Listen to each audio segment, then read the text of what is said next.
morning. Thank you for being here today. I appreciate you all having me, and thank you for allowing me to speak English instead of German because I do not speak German. So thank you. Good morning to everyone. I appreciate the opportunity. Excited to be here with you.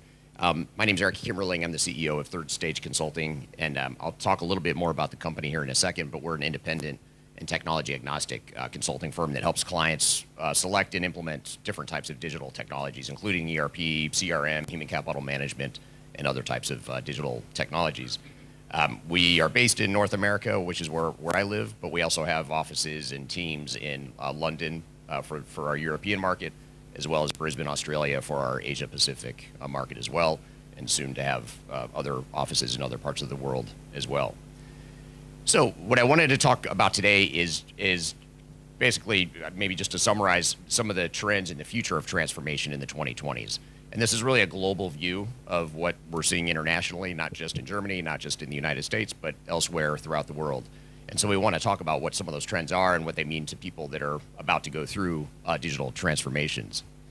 So what I wanted to talk about today is I'll start off by talking about the third stage of transformation, which obviously ties to the name Third Stage Consulting, but there's a meaning behind it and how we help clients reach the third stage and some of the best practices that enable organizations to reach that third stage of success. And then I'll also talk about this misconception that organizations often have about the utopia of digital and business transformation. There's a really high expectation and an unrealistic expectation of what that means, and that's a big part of the problem that a lot of organizations face, and that's part of what we'll talk about. And then more importantly, the heart of the presentation is really focused on how to navigate some of those transformation challenges in the 2020s, which, just to give you a bit of a spoiler alert, has less to do about the technology itself and more to do about the organizational and operational components of transformation. And then I'll close the presentation by talking about some of the general trends we're seeing in the marketplace as it relates to transformations in the 2020s and beyond. So again, my name is Eric Kimmerling. My background, I've been in the ERP consulting space for about 25 years. I started off my career in the late 90s at a company called Pricewaterhouse before they became PricewaterhouseCoopers, before they became IBM, before they become whatever they become next. But that's where I started my career in a very young age, my 20s. I was just out of graduate school at the time, doing a lot of organizational change projects for really big SAP implementation. So that's how I got to learn about consulting. It was really big, complicated, it's sometimes overly complex and overly bloated implementation projects. So that really helped me understand the good, the bad, the ugly about transformation and ERP success in general. And since then, since being at Pricewaterhouse, I obviously worked at other organizations, started a company in 2005 called Panorama Consulting. 2018, I left that company after a change in ownership to start Third Stage Consulting. And throughout my career, my focus has been on organizational change. It's been on process improvement. It's been on software selection. It's been on business process reengineering as a part of transformation.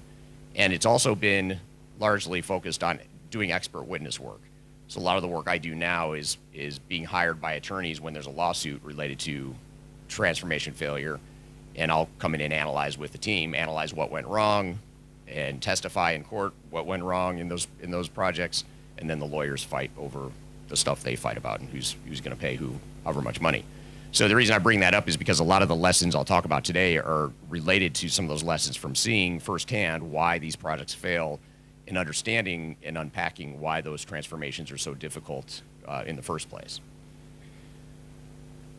So the name Third Stage, just to give you a bit of background, first of all, it's named after a rock and roll album because I'm as you may have seen on the previous slide, one of my interests is classic rock. I'm a very big music fan, and there's a band from the United States called Boston from the late 70s that had an album called Third Stage back in the 80s, I think it was. So the reason I bring that up, there's a personal connection to the name Third Stage, but the reason I like that name so much is not only because of the rock and roll connection, but because it is a rocket launch analogy. So when a rocket launches, you would have two stages that would get the rocket into space. Third stage launches the rocket up into orbit. And the reason that analogy, I think, fits transformations is because so many organizations struggle with how to make their transformation successful, and they get stuck somewhere along the way in either the first or second stage of success.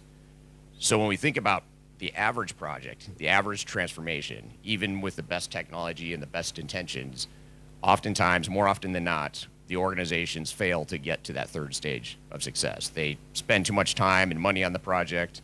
They fail to realize the business value. And worse yet, the biggest risk, in my opinion, is that the operational disruption that's caused along the way is very damaging to a lot of organizations. So when we back up, we have to look at why is that? Is it because all the vendors, all the 20 or 19 presentations we saw yesterday, none of those vendors have the right technology for organizations out there? And that is not the case. The technology is mature. There's very good technology out there. That's not the problem. The problem is what we'll talk about today, which is the organizational and the operational and strategic components of transformation. So that's the biggest part of the trends that we'll talk about today is less about the technology itself and more about the operational and organizational components.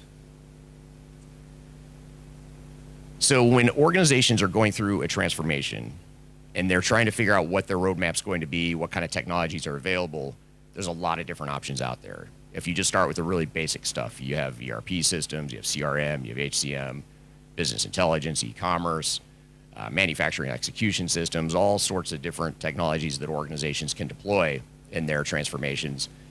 And in addition to that, in addition to sort of the vanilla basic sorts of technologies that are out there, you also have these emerging technologies or things that are becoming more embedded within technology and within transformations themselves. You have artificial intelligence, customer experience. We've talked about Industry 4.0. I know that term came up quite a bit yesterday, which, by the way, I did not know until recently that Industry 4.0 originated in Germany. I did a YouTube video a couple of weeks ago. I recorded a YouTube video and had to do some research about Industry 4.0 and realized that it was a German origination. So that was very interesting to learn and very coincidental to this trip.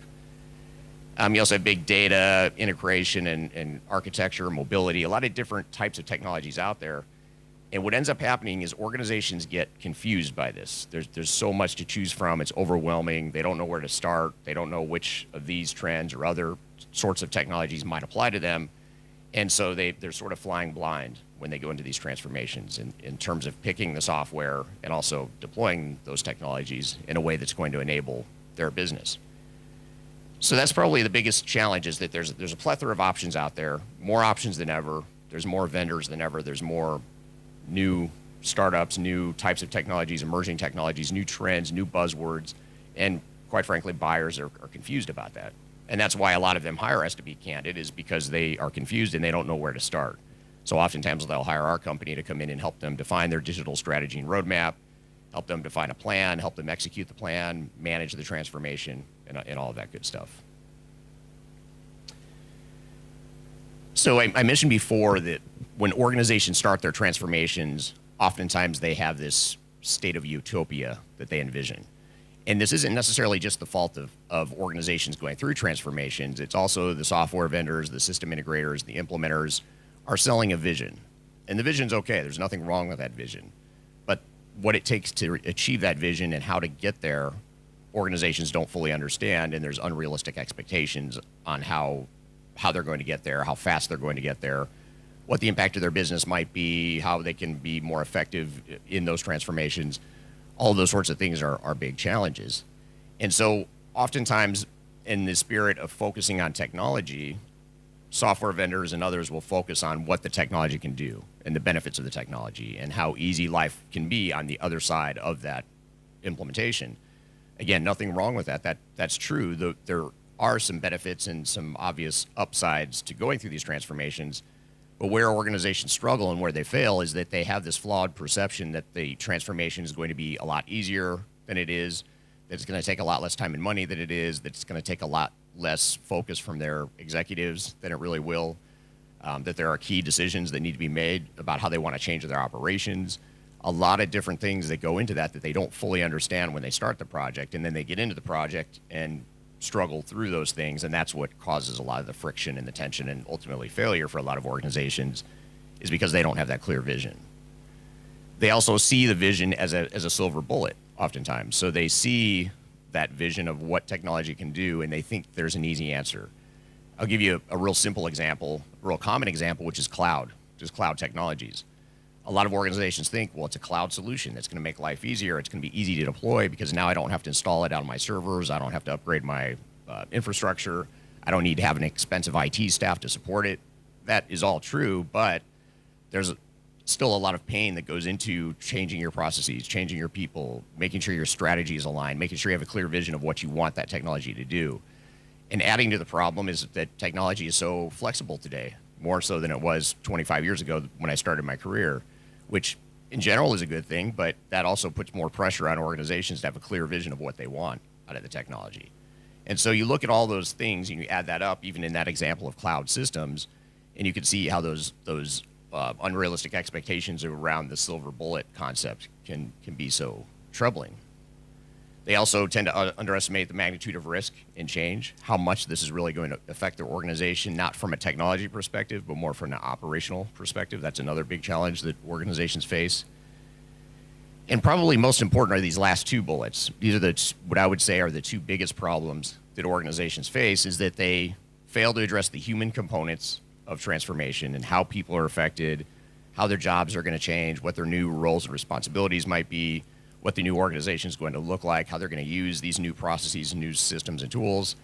And it becomes more of a focus on how to use technology rather than how to transform the business. And those are two very different things. And if you just focus on the technology and how to use the technology, chances are the project will not succeed. And then finally, I would say even more of an issue, if I were to pick between the two most important issues, the most important one that I see as the biggest risk is that organizational misalignment. If you're a misaligned company and you have different expectations, or your executive team and your leadership team is not on the same page on how they're going to achieve success and what this transformation means to the organization, decision-making becomes very difficult. It's difficult to make progress. Things slow down. You see delays. You spend more time and money on the implementation because you're not aligned internally. Again, it has nothing to do with the technology. The technology can handle and in most cases can enable improvements beyond what most organizations have and what most capabilities are there. But that misalignment is what creates a lot of challenges for organizations. And so a lot of what we do is help organizations figure out what they want to be when they grow up. And it sounds very basic, it sounds very simple, but it's amazing how many organizations have a clear vision of what they want to accomplish from a business perspective, but they don't understand how this project, how this transformation will enable and align with that overall strategy. And that's a big part of how we help clients define what that alignment is going to look like. So just to shift gears a little bit, I want to talk a little bit about some of the key industry trends. I've talked a little bit about what some of the challenges are and where some of the pain points are and some of the pitfalls of transformation along the way. But I want to shift gears now and talk about what some of the trends are in the space and understanding what some of those implications are. So if you haven't been to our website yet, if you go to Third Stage, and it's spelled out THIRD, stage-consulting.com, we publish a lot of white papers and blogs and videos and things of that nature. I also have a very popular YouTube channel. If you just search my name on YouTube, you'll find that. And I invite you all to subscribe to it. I put out 2 videos a week, sometimes more. And the reason I bring that up is we put out a lot of thought leadership, and we share. I think we're pretty good at sharing our lessons and understanding of the market and some of the best practices we've learned. And one of the papers that we published recently was a paper that I wrote about 2 years ago called 20 Lessons from Over 1,000 Different Digital Transformations. And it's based on not just my personal experience, but also our team's experience working with over 1,000 different organizations over 20 plus years in understanding what are some of those common themes and patterns that you see in terms of the organizations that succeed versus the ones that fail. And when we look at some of the keys to success, I'm not going to read each of these. I'll let you read through it. It comes down to a lot of things that don't have much to do about technology. Again, technology is really the least of the issues with organizations going through transformation. And in fact, I would argue that this is becoming more true over time. The technology is changing faster. It's becoming better. It's becoming more innovative. And it's, quite frankly, moving so much faster than organizations are able to. So technology is very far ahead, in my opinion, of where organizations are in terms of their capabilities and what they even need or recognize that they want. So when we look at this, though, we look at some of the patterns we see, you'll see a lot of themes that emerge in some of these lessons. You'll see that there's things related to organizational change management, understanding the alignment of the organization, making sure that the executive team is on the same page with what this project means. They focus on change management and training in terms of the execution. They also tend to recognize that there's a need to ensure that they have a clear blueprint for what the operational model is going to be going forward. Again, technology is so flexible today that it's not enough to say, let's just go deploy new technology and that technology will tell us the answer or will give us our operating model for the future. That generally doesn't work for most organizations. It may work in parts of organizations for more commoditized business processes or less important business processes, but when an organization looks at its competitive advantages and the things that makes it unique in the marketplace and its competitive strengths, that's the area where you really want to have a clear vision and a clear roadmap for what it is you want to get out of the technology so that you can deploy it in a way that enables and furthers those improvements. There's also another common theme that you'll see is there's a lack of understanding of how to deploy technology and what the overall transformation should look like in terms of roadmap from the people, process, and technology perspective, as well as the strategic side of things as well. So that's another common theme that we see. And then another common theme that we see with successful projects that I haven't talked about yet is this ownership or this accountability that organizations need to have for their own success. One common dynamic we see, especially with larger organizations, is that they think that if they hire Accenture, Deloitte, PwC, KPMG, pick a big system integrator name and insert it here. A lot of organizations think if we hire one of these big system integrators, they're going to do the project for us. We're going to outsource the project. They're the experts. They know the technology better than anyone. And what ends up happening is it creates a sense of learned helplessness. Now, all of a sudden, we are very dependent on that consultant. We're spending way too much time and money on that consultant. The consultant owns the project. They're acting in their best interest to ensure that their revenue stream is protected and that they're maximizing their revenue. But you as an organization now are stuck with a big bill and you don't have ownership and accountability and the internal competencies you need to succeed longer term. So it's, in my opinion, a very unhealthy dynamic in the industry. And quite frankly, I saw it when I was at PwC back in the late 90s. I saw how organizations responded to our big bloated teams of 40 or 50 people, and they just had no idea what we were doing. And we didn't have the transparency with those clients for them to fully understand what we were doing and why we were billing them so much money and why this new kid out of college, which was me, was billing $200 an hour, 50 hours a week to do what? And what was the value that I was providing? And so I remember early in my career really questioning that value and wondering, why am I here? Why am I being forced to bill 50, 60 hours a week when I could have done that in 10 or 20 hours?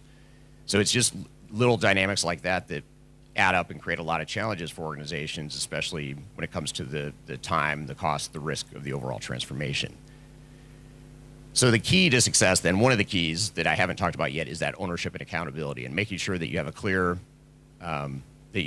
ownership and that you are setting the tone, that you own the project, you decide how the project is going to work. You certainly leverage outside best practices and experts, but at the end of the day, it's like hiring contractors if you've ever had work done on your house. The contractors will give you advice, they'll do the work, but ultimately you decide what it is they're going to do and whether or not you agree with that. And so that's the same thing with organizational changes and transformations is organizations need to own it in the same way that they would any other large capital project or investment. So those are some of the keys to success, and I didn't cover them all, but hopefully reading through the slide, you see some of the additional ones, but I wanted to cover some of the major themes there.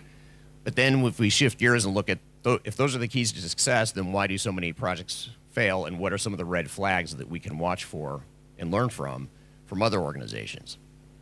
And if I were to summarize again, some of the themes you see here, a lot of these themes are related to unrealistic expectations. So oftentimes organizations go into these projects thinking that they can implement a new deployment in, say, 12 months. But 12 months maybe was never realistic to begin with. It was always going to be 18 months, but the vendor or whoever internally decided that 12 months was a realistic number. So they get board approval, establish a project plan for 12 months.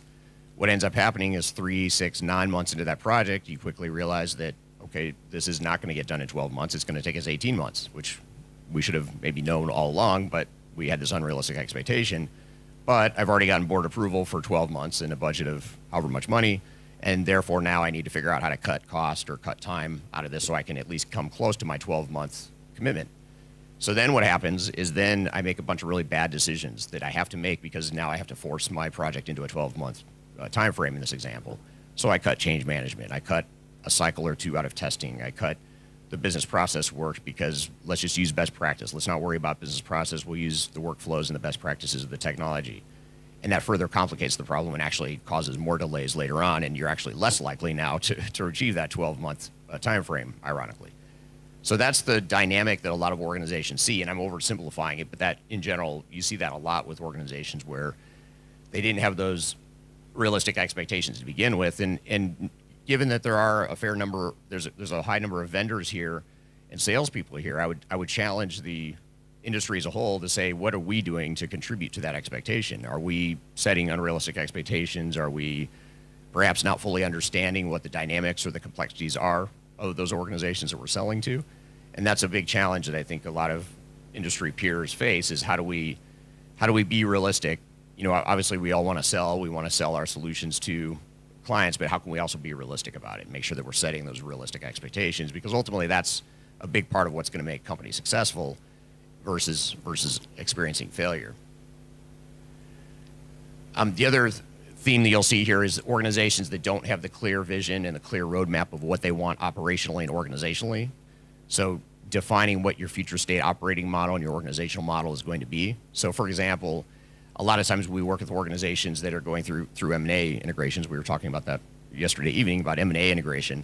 A lot of times companies go out and buy a bunch of other companies and they decide that they want to go through a transformation because they want to consolidate and standardize their operations.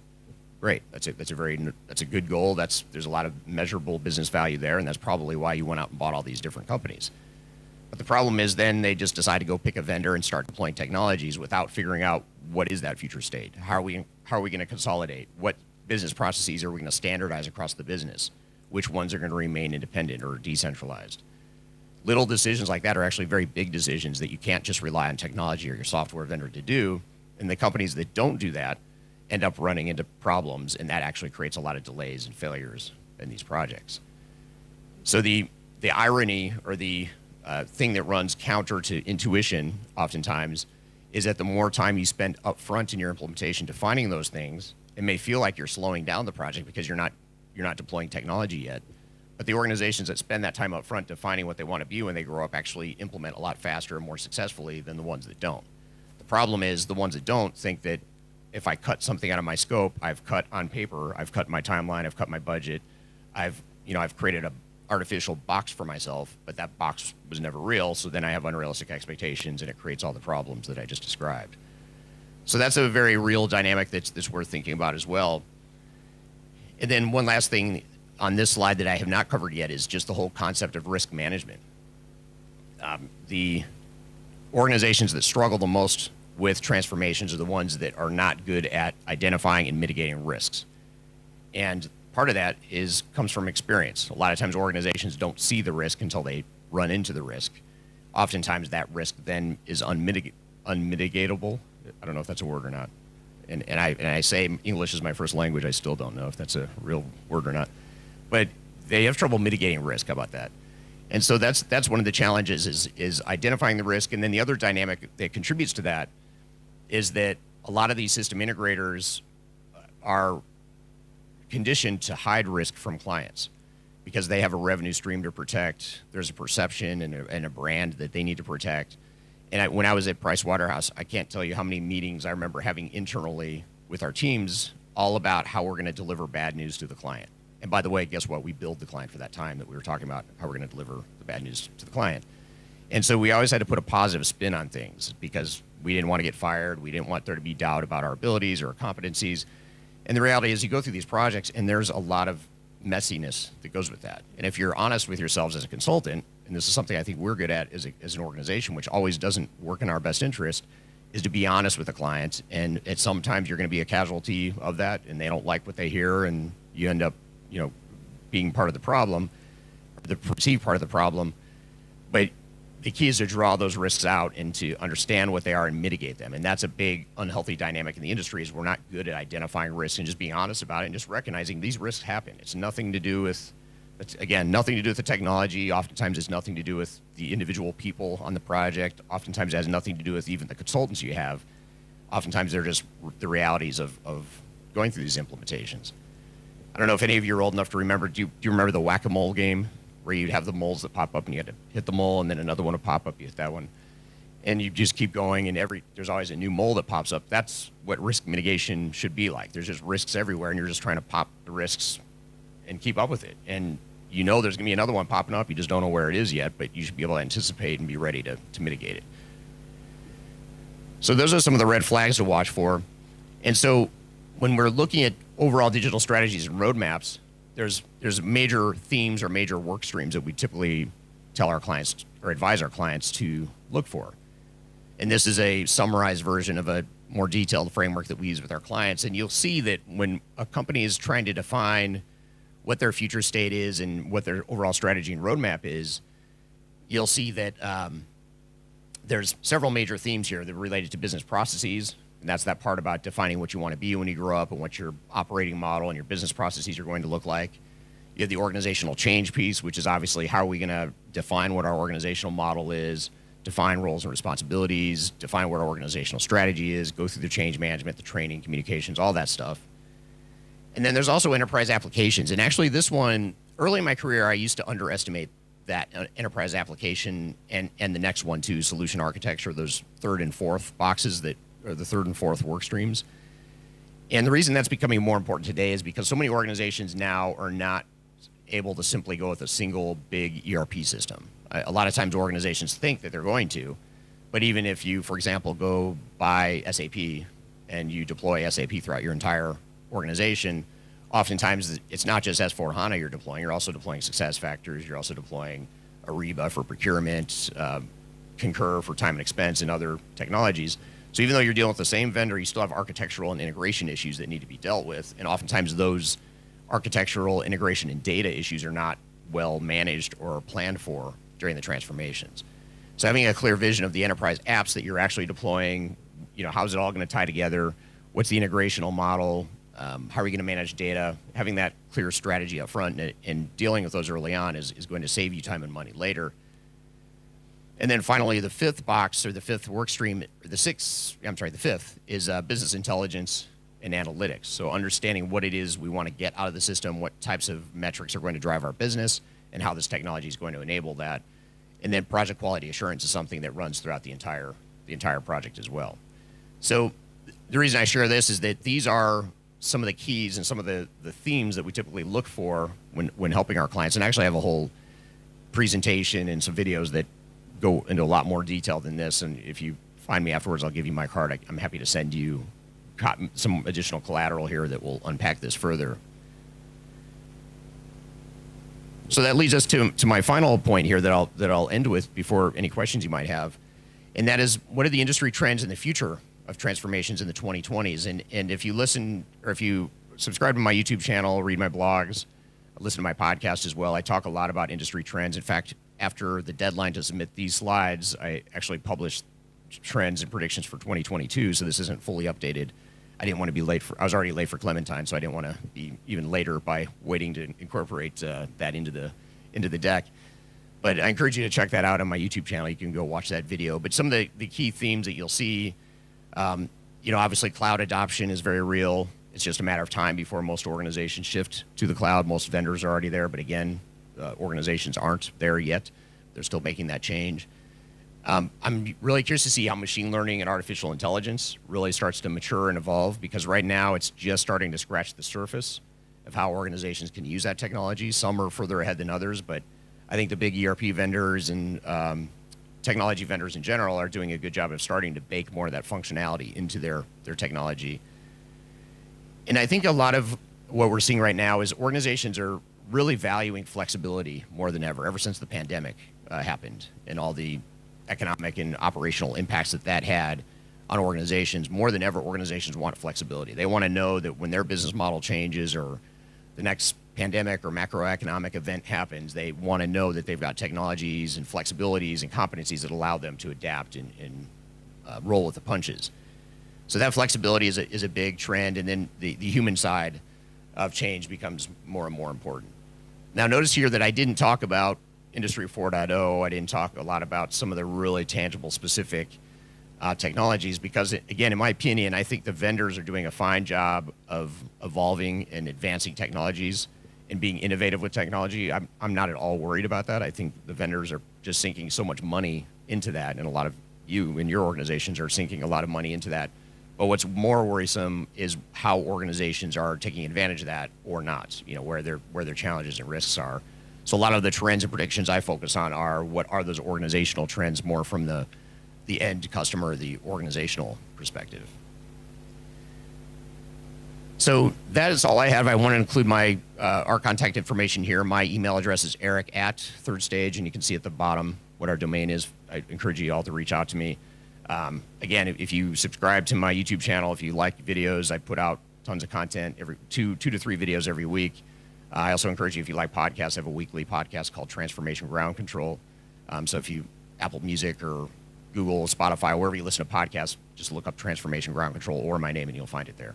So, and obviously, I'll be here all day if you want to chat more. So with that being said, I want to thank you all for your time and see what any questions you might have.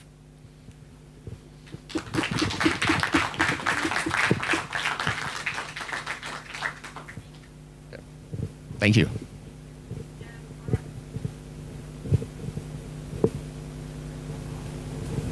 All right. Are there any questions? Yeah. Yes, there are. Just a second. Yes. Now. Thank you very much, Eric. I feel for my German projects exactly the same, especially when you speak about the red flags, the failure red flags. Right. And my experience is that at the beginning of the project, where it would be the best to speak about this and to mitigate some of these, nobody wants to hear anything of it. So what tricks do you have at your hand to say to the customer, now is the best time to implement some countermeasures so that these red flags do not appear? Yeah, it's a great question, and I'm glad you brought this up because that is a common challenge too. Is that when you are evaluating technologies, when you come to an event like this, you go to the trade fair, you get demos. It's very exciting. You see the possibilities, and then when you finally select software and you get commitment from your executive team and they've approved the budget, there's even more excitement. It means, wow, we finally get rid of our spreadsheets, our green screens, and I don't want to hear bad news because I'm really excited about the new technologies. So one thing that we often do that's very difficult, to your point, it is very difficult because you can't completely crash the party and say, well, don't get too excited because this is going to be really difficult and this project is going to suck. You can't say that. But what you can do is say, have you thought about A, B, and C, and let's make some key decisions and sort of incorporate the risks without necessarily saying, don't get too excited, stop being excited. You want that momentum, you want that excitement, but you also have to incorporate a sense of reality. So there is definitely an art to that requires you to be optimistic but also realistic, and it is easier said than done. It's very difficult to do. Thank you very much. Yes, thank you. Any other questions here from the audience? Yeah.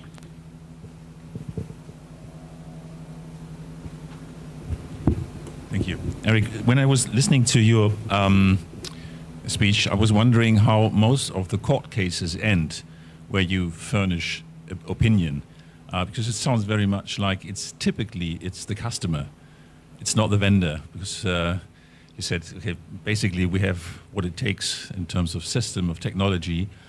So what is your experience? How do most of the court cases end? That's a good question. I'd say that most court cases end very mixed because while there is a lot of responsibilities and culpability with the customers that are implementing technologies, usually they're the ones suing and they end up accusing the vendors of fraud and misrepresentation and things that happen during the sales cycle.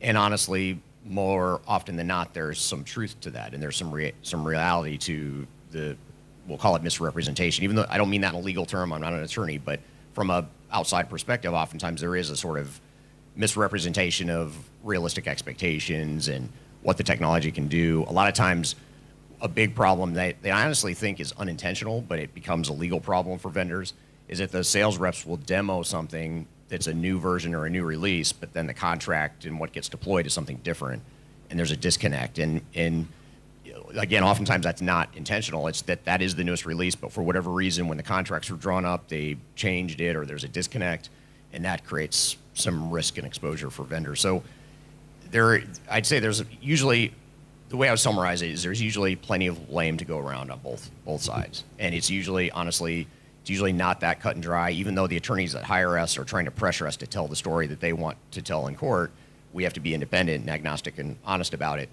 Otherwise, our credibility is at risk.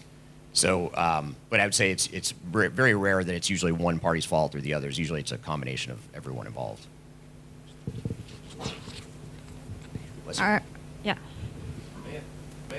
Yeah, sure. It's your conference. You can do what you want. Thank you very much. Yeah, it's my personal lecture, you know.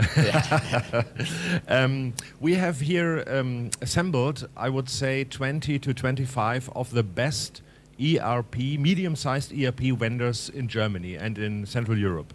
So these are quite the best of the best. And what do you recommend to them? What should they focus on? Should they focus on technology? Should they focus on their people, their consultants? Should they focus on all these additional things that will come up in the future? So what do you recommend to the vendors, not to the customers, to our customers, but to the vendors? Because a lot of these vendors are sitting here now and listening. Now they are listening. Later they won't listen again, but so you have the chance to educate some of our vendors as well. Sure. Well, I would say that, probably the biggest thing I could recommend is that I've never been a vendor sales rep, but if I were a vendor sales rep, I could see why you would want it. You do what you want, what you need to do to sell business and to make the clients comfortable. And so I think the other part of that is that software vendors are usually good at one thing, and that's technology, deploying technology, and that's fine. That's your competency. But I think it's a matter of recognizing where you don't have competencies and where some of the risks are for the client. And even if you can't provide the solution, recognize that change management is going to be a very big challenge for this client, maybe even more than most. So maybe that's part of your recommendation is, yes, you should buy our software, but you should also be thinking about, building a change team. And you can certainly give my contact information if you ever like to share someone who could help them with the change management piece of it. But at least identifying some of those risks up front in a way that obviously doesn't threaten or jeopardize your ability to sell, but sets a realistic expectation and gives the client some takeaways and something they can do to ensure that they're successful beyond just the technology piece. All right, thank you. Are there any other questions? Yeah. Eric, what do you think are the main impacts of AI on ERP systems? And B, what do you think are the main impacts of AI on business processes in companies? Sure. So it's a very good question. I could have done the whole presentation on that one topic, I feel like. I'll try to simplify. So AI, the impact on technology and the way technology is leveraging AI, I'd say that we've just barely scratched the surface. I think you're just starting to see some use cases of, for example, accounts payable, invoice processing, where there's some AI/machine learning. I don't mean to interchange that too much, but there's technologies that are being finally kind of baked into technologies to deploy some of the more basic processes. But I think where the real opportunity is when you look at something like supply chain management right now, which is such a big, hot topic. How can we use AI to identify and anticipate where bottlenecks might be or risks might be in our supply chain? And there are some vendors doing that, but I think that's where use cases like that, where you can really have a material impact on the business, are going to be bigger opportunities for the vendors. On the impact to the business side of it, I'd say that's an even bigger question or a bigger issue, which is, okay, let's just say if we fast forward 5, 10, 20 years from now and all the vendors have AI baked into their technology and we're using AI more completely, what does that mean to the organization and people's jobs? And that's where you're starting to see this whole, I'd say, the man versus machine dynamic, or the tension between, it's great technology, but that could mean I lose my job. Or more commonly what happens is, I'm not going to lose my job, but you're going to automate 30% of my job or 50% of my job. So what does that mean for me? So I'm afraid of losing my job, and you have to define for me as an employer, what am I going to do with my other 30 or 50%? It's not a question of whether or not the technology can do it, because it can, but how are you going to use me? What am I going to focus on? What is my future going to look like here at the organization after AI is introduced? And that's where a lot of organizations don't think ahead to where, what are we going to do after we've deployed something like that? All right. Any other questions? Maybe in the stream? Are there any questions? No? Oh, yeah.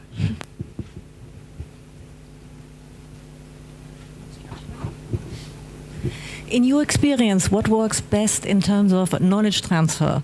Within project management, it's often a big problem. Customers worry 2 days before launching date, nobody's been trained. What works best in your personal experience? One of the biggest things, if I had to pick one thing, it's probably the easiest thing for organizations to do, is certainly if you can get PMI training or ProSci training for change management or different types of certifications in some areas, that's helpful. But an even more immediate thing that organizations can do is the minute they know they're going to choose a certain technology is to send as many people as they can to get trained in how to use that technology and sort of become the super users even before you've started deploying it. And a lot of organizations wait. They hire the vendor, they hire the system integrator, and they just kind of wait for the SI or the vendor to tell them when it's time to get trained. But we always tell our clients, why not just go get trained now? Send 5 people to get certified or to learn the technology or to go to a conference like this or whatever the case may be.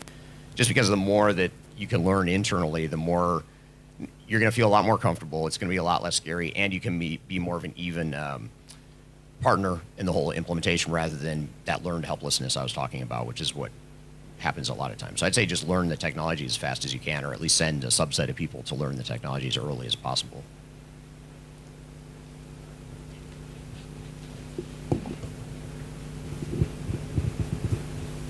You was talking about this silver bullet thing, but what do you think is the ratio between one consultant's day and what the customer has to put in? How many days one consultant and how many days by the customer? What's the general ratio?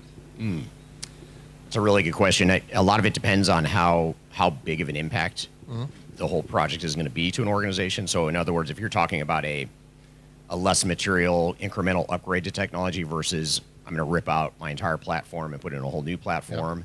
And by the way, I was using a green screen AS400 system before. Now I'm going to switch to an AI-driven modern cloud technology. That's a huge jump. Yeah. So, and those are 2 different answers, on 2 different extremes. But I'd say in general, you want at least 1-to-1. One for every hour of consulting, you should have an hour of internal, and sometimes more. If it's a bigger jump, if it's a bigger impact. The problem is most organizations don't have the bandwidth to do that. And so I'm a consultant. It's easy for me to say it needs to be 1-to-1 at least. But the reality is most organizations say, okay, yeah, I'll put someone side by side with this consultant. Consultant bills 40 hours. You only have 5 hours a week or whatever it is to contribute to the project. And so it gets out of balance. So it's a great question. I'd say at least 1-to-1, if not more. I think as a vendor, I think it's very important to be honest with the customer when you start a project, and say, we are not going to do this for you. We are going to do it together with you. Yeah, but the dynamic, really important thing to point out, if we sort of put that in slow motion, what you just said, that's really important, because what ends up happening is if I'm the customer, I say, well, but you're the expert. You have all the people that know the stuff, so can't you just do it? And if you as a salesperson think, okay, well, I could increase my bid, and I'm going to make more money, and they're going to be more comfortable. So money becomes a problem, because now you're incentivized actually to tell them what they want to hear, and you're incentivized to contribute to the problem. And so that's the unfortunate reality of the dynamic of how these sales oftentimes go.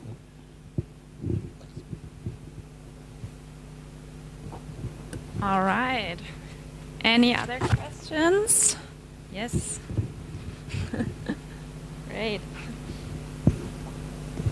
So you mentioned the importance of learning the software product from the customer side early on, and from the producer side, there's different options, right? There's in-person training, there's learning platforms, there's documentation, and these kind of things.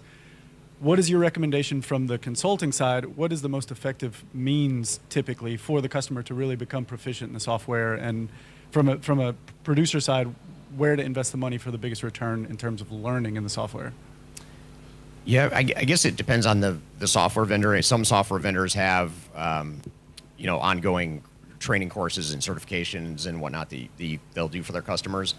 That's certainly one option. I think even though it's a little bit more expensive and it's more of a commitment, I think having your SI or your vendor do some more targeted training to just for your team can be even more effective than going to a general certification, because then you can start to understand the software in the context of your business in particular and focused on your business. So I'd say if you can do more custom training, it is more expensive typically, but it's highly effective. So in other words, if I'm the vendor and I'm teaching you how to use the technology, I'm going to focus on the modules that are most important to you. I'm going to try and start to connect the dots between off-the-shelf commercial best practices versus what you do as a business, and you start to work through some of those issues up front. And it actually can be a good segue into the blueprinting or the design phase of the project as well. Yep. Thank you. You bet. All right, I don't see any more hands. No. Thank you very much, Yes, thank Eric. you. This Thank you, was everyone. I really appreciate it. interesting.